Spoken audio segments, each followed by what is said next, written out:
Makers కి జాలి చాలా ఎక్కువ. ఫేడ్ అవుట్ అయిన హీరోయిన్స్ ని యాక్టర్స్ ని వెతికి మరీ పట్టుకొస్తారు. ఓ బోల్డ్ హీరోయిన్ తన 15 ఏళ్ల కెరియర్ లో ఇంతవరకు తెలుగులో నటించలేదు.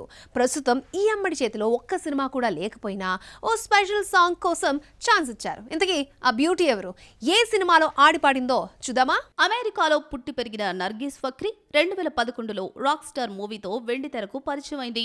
డెబ్యూ మూవీ హిట్ అయినా సక్సెస్ఫుల్ హీరోయిన్ అనిపించుకోలేకపోయింది. తన 15 ఏళ్ల కెరీర్ లో చేసింది 17 సినిమాలే. అందులో 6 స్పెషల్ సాంగ్సే ఉన్నాయి. నర్గీస్ కెరీర్ లో సరైన హిట్స్ పడలేదు. దీంతో ఈ 46 ఏళ్ల అమెరికన్ బ్యూటీని పక్కన పెట్టేశారు. అయితే టాలీవుడ్ డైరెక్టర్ త్రినాథ్ రావు నక్కిన ఏరికోరి నర్గీస్ ను తెలుగులోకి తీసుకొచ్చాడు. హవీష్, కావ్య తాపర్ జంటగా నటిస్తున్న సినిమా నేను రెడీలో నర్గీస్ స్పెషల్ సాంగ్ చేసిన ఫుల్ టైం ఐటమ్ గర్ల్ గా కనిపించలేదు. ఒకవైపు హీరో హీరోయిన్లపై రొమాంటిక్ సాంగ్ నడుస్తుంటే మరోవైపు నర్గీస్ గ్లామర్ తో రెచ్చిపోయింది. ఫేడ్ అవుట్ అయిన ఆ భామను తెలుగు ఇండస్ట్రీ గుర్తు పెట్టుకుని మరీ ఛాన్స్ ఇచ్చి ఆదుకుంది. బాక్స్ ఆఫీస్ లో మరిన్ని అప్డేట్స్ ఏమున్నాయో చూసిద్దాం. సూర్యలో మంచి నటుడే కాదు, సింగర్ కూడా ఉన్నాడు.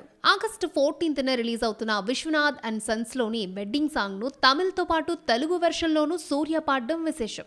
వెంకీ అట్లూరి డైరెక్ట్ చేసిన ఈ మూవీకి జీవి ప్రకాష్ మ్యూజిక్ ఇచ్చాడు. వెంకటేష్ త్రివిక్రమ్ మూవీ ఆదర్శ కుటుంబానికి సంబంధించిన విశేషాలను 27న తెలియజేయనున్నాడు. లేటెస్ట్ గా రిలీజ్ చేసిన పోస్టర్ లో ఆదర్శ కుటుంబాన్ని పరిచయం చేశారు. ఇందులో వెంకటేష్ చిట్టిబాబుగా, శ్రీనిధి శెట్టి స్వర్ణగా కనిపించనుంది. కూతురు కొడుకుగా యువికా పార్వతి, రాజ్ ప్రజ్వల్ నటిస్తున్నారు. సినిమా అక్టోబర్ 2న థియేటర్లోకి వస్తోంది. మణిశర్మ మరొకసారి ఫామ్ లోకి వచ్చాడు. స్మార్ట్ శంకర్ తర్వాత హిట్ లేని మణిశర్మ చెన్నై లవ్ స్టోరీలోని పాటలు గుర్తింపు తీసుకొచ్చాయి. ఫీల్ గుడ్ ట్యూన్స్ తో ఆకట్టుకున్నాడంటూ ప్రశంసలను అందుకుంటున్నాడు మణిశర్మ. అభినయ కృష్ణ డైరెక్షన్ లో తెరకెక్కిన హారర్ థ్రిల్లర్ కర్మాఖ్య ట్రైలర్ ని రిలీజ్ చేశారు. సమైరా, సముద్రకని, అభిరామి లీడ్ రోల్స్ పోషించిన ఈ సినిమా 31న రిలీజ్ అవుతోంది. ఇది వాటి మన బాక్స్ ఆఫీస్. నెక్స్ట్ ఎపిసోడ్ లో మళ్ళీ కలుసుకుందాం. Till then keep watching NTV and this is Akshya signing off. Bye bye.